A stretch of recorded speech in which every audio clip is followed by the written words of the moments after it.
गुरु ब्रह्मा गुरु विष्णु गुरुर्देव महेश्वर गुरुर्साक्षात् परब्रह्म तस्मै श्री गुरुवे कर्पूर गौरम करुणावतारम संसार सारम मुझके डराना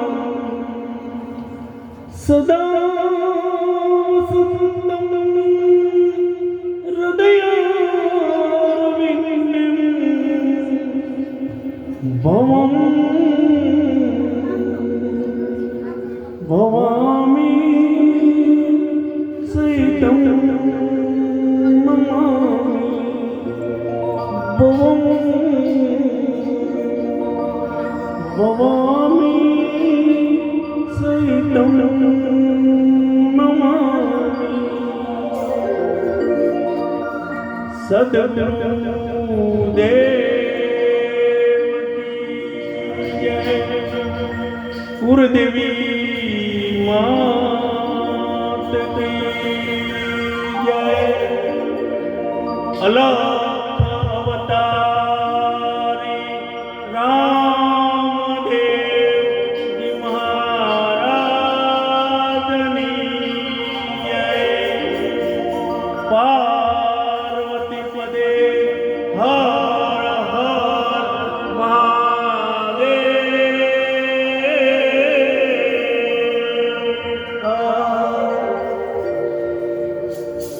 આજે કલ્પેશસિંહ વસંતસિંહ સોલંકીના આંગણે 4 યુગની પરંપરા સ્થાપિત કરવામાં આવી છે। આ આદિ પરંપરા છે। આજે જે પરંપરા સ્થાપિત કરવામાં આવી છે તેને સતયુગમાં પ્રથમ પાઠ પ્રહલાદજીએ કર્યો, ત્રેતાયુગમાં હરિચંદ્રજીએ પાઠ કર્યો,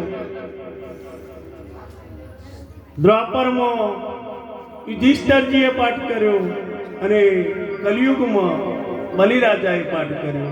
આ રીતે 4 યુગની પરંપરા છે। આજે જે પાઠ થઈ રહ્યો છે એને આપણે બધા રામદેવજીનો પાઠ કહીએ છીએ, પણ હકીકત કંઈક જુદી છે। આ પાઠ પરંપરાનું સ્થાપન શિવ અને શક્તિએ કર્યું અને આ શિવ અને શક્તિનો પાઠ છે। તો રામદેવજીનો પાઠ કેમ કહેવાયો? તો આપણે રામદેવજીના જન્મ વખતનો સમય જોઈએ તો એ વખતે હિન્દુસ્તાન ઉપર વિધર્મીઓનું શાસન હતું। લોકો અંધશ્રદ્ધા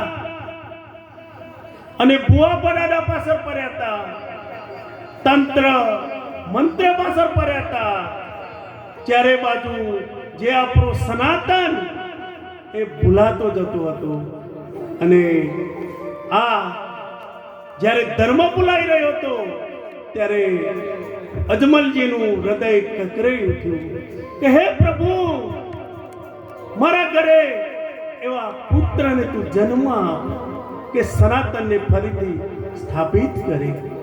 અને ગીતામાં ભગવાનનું વચન છે કે યદા યદા હિ ધર્મચ્છ જ્ઞાનેન ભવતી ભારત અભ્યુત્થાનમ તદાત્મનમ પરિત્રાણાય સાધુના વિનાશય ચ દુષ્કૃતા। કે જ્યારે જ્યારે ધર્મને હાનિ થાય છે અને આ ધર્મની હાનિ થાય ત્યારે એવા સજ્જનો ઊભા થાય છે અને એ સજ્જનોની શક્તિ ઓછી પડે છે.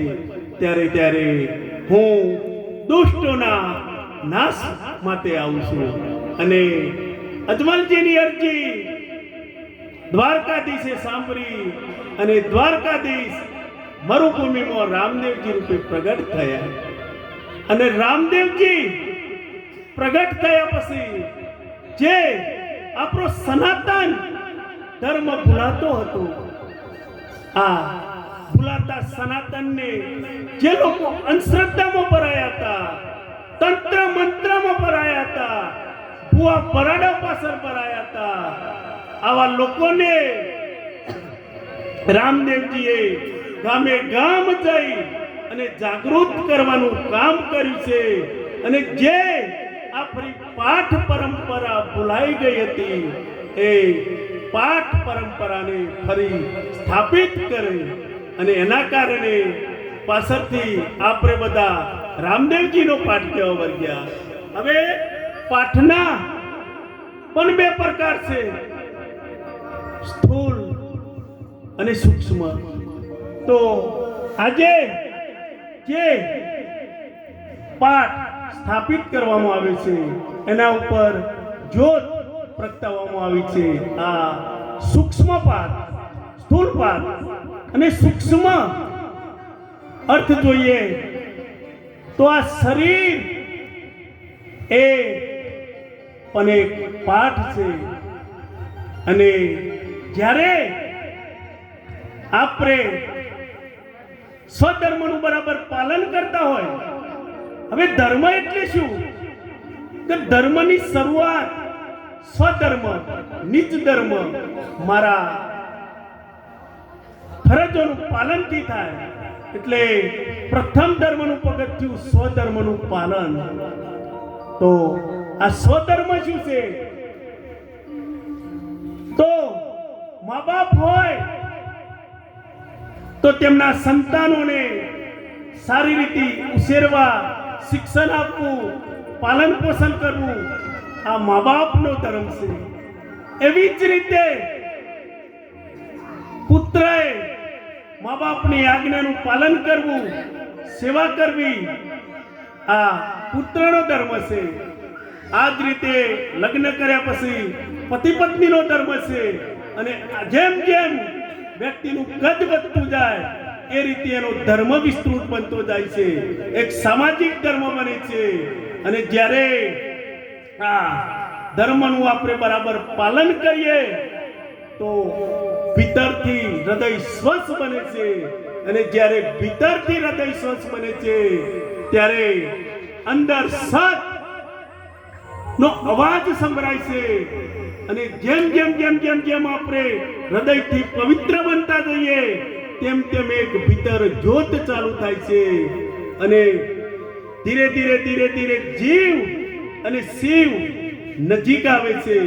અને આ જીવ અને શિવને નજીક આવવાની જે પ્રક્રિયા છે, એક દિવસ જીવ અને શિવ એક બની જાય છે.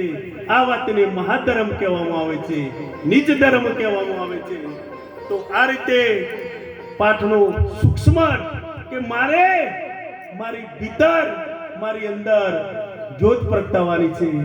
આજે જ્યારે મારો ક્ષત્રિય સમાજ સામે બેઠ્યો હોય તો મારે સમાજ વિશે પણ થોડી વાત કરવી છે કે આપણે આપણો ભૂતકાળ અને આજની વર્તમાન પરિસ્થિતિ જોઈએ તો જ્યારે ઇતિહાસના પાનાને ધંધોરવામાં આવે છે ત્યારે ઇતિહાસના પાને પાને ક્ષત્રિય સમાજનો ઇતિહાસ સુવર્ણ અક્ષરે લખાયેલો છે. અરે જગત પિતા પરમાત્માને પણ જન્મ લેવો હોય તો ક્ષત્રિયાનીના કુખે જન્મ લીધો છે. મર્યાદા જેમની ઓળખ છે એવા મર્યાદા પુરુષોત્તમ રામ પણ ક્ષત્રિય હતા. ગીતાને ગાનાર શ્રી કૃષ્ણ પણ ક્ષત્રિય હતા. અને એવા અનેક વીર પુરુષો આ ભૂમિ ઉપર પેદા થયા કે જેનું શિર જમીનથી પડ્યા પછી કલાકો સુધી લડતા રહ્યા છે. અરે આ દેશનું નામ જે મહાપુરુષ ઉપરથી પડ્યું એ દુષ્યંત અને શકુંતલાના પુત્ર ભરત પણ ક્ષત્રિય હતા. અને આ આપણો ક્ષત્રિયનો ઉજળો ઇતિહાસ છે.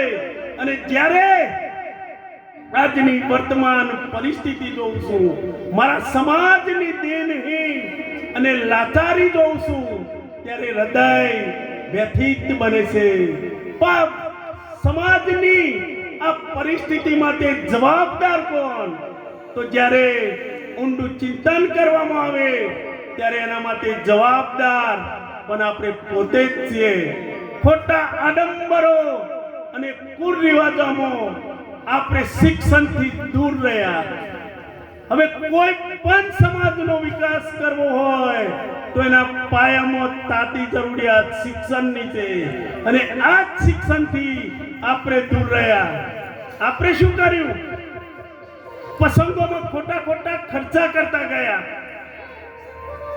લગ્ન હોય તો દારૂખાનાની જરૂર નથી, તો લાખ કે 2 લાખ રૂપિયાના દારૂખાનાના ભરાકા કરી દીધા. ડીજેના તાલે ક્ષત્રિય સમાજ એટલે મર્યાદા વાળો સમાજ, અને આ જ મર્યાદા તોડી ડીજેના તાલે જ્યારે આપણી બહેન દીકરીઓ નાચે છે ત્યારે પણ હૃદય વ્યથિત બને છે કે શું હતી આ ક્ષત્રિય સમાજની મર્યાદા અને કેમ તૂટી રહી છે. તો આના માટે જવાબદાર પણ આપણે કે આપણે શિક્ષણથી દૂર રહ્યા. તો હવે સમાજને એક નવી દિશા આપવાની જરૂર છે. સમાજમાં જે ખોટા ખર્ચા થઈ રહ્યા છે આ ખર્ચાઓને બંધ કરી, જેમ નહીં કરીએ તો ચાલશે, લગ્નમાં ઓછા ખર્ચા કરીશું તો ચાલશે, પણ આ ખર્ચાઓમાં જે બચત કરીએ અને એ જ આપણા બાળકોના શિક્ષણ પાછળ વાપરીએ તો આવનારો સમય ક્ષત્રિય સમાજનો છે એમાં બે મત નથી અને હજુ પણ નહીં જાગ્યા. આજથી 10 વર્ષ પહેલા જે 50 વીઘાના ખેતર હતા એના જે 10 ટુકડા થઈ ગયા. તો હજુ નહીં સુધરીએ તો આપણી આવનારી પેઢી માટે આપણે કશું નહીં મૂકીએ.